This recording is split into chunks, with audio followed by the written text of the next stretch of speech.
பாத்தீங்கல்ல எங்க தளபதி எங்க அண்ணனோட முதல் கையெழுத்து என்னது 200 யூனிட் இபி ஃப்ரீ. இப்ப நீங்க எல்லாரும் என்ன இந்த வீடியோவை நான் தான் ஃபர்ஸ்ட் அப்லோட் பண்ண, அதுக்குள்ள நான் சாரி கேக்குறேன். இது எங்க தாத்தா சொல்லுவண்ட கெத்தா, இது எங்க தாத்தா சொல்லுவண்ட கெத்தா, தடைகளை போட்டா அத உடைக்கும் எங்க தாத்தா. 2-3 மந்த்ஸா நம்ம சாமானிய மக்களுக்கு அவங்களோட இபி பில் அவ்வளோ அதிகமா வந்துட்டே இருக்கு. எனக்கும் இதே நிலைமை தான். இப்ப சொல்வீங்களா, பெருமையா சொல்வீங்களா, நம்மள யாரு 200 ரூபாய் ஊப்பிதா. அண்ட் டிவிக்கே கரண்ட் பில் விஷயத்துல சொன்ன மாதிரி இப்போ வரைக்கும் ப்ராக்டிக்கலா அந்த மாதிரி எதுவுமே நடக்கவே இல்லை. இப்படியே போச்சுன்னா மக்களோட வாழ்வாதாரம் ரொம்பவே கஷ்டமா போயிடும்.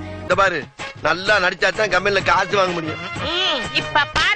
அதே மாதிரி நார்மலா கொடுத்தாலே மக்கள் எல்லாருக்குமே ரொம்பவே ஹெல்ப்ஃபுல்லா இருக்கும். அண்ட் இப்படியே போச்சுன்னா கவர்மெண்ட் மேல இருக்கிற ட்ரஸ்ட் ரொம்பவே கம்மியாயிட்டே வரும். நேத்து வரைக்கும் மத்தவங்க தான் மதிக்காம இருந்தாங்க, இப்ப பெத்தவங்களும் மதிக்க மாட்டேங்கிறாங்கடா.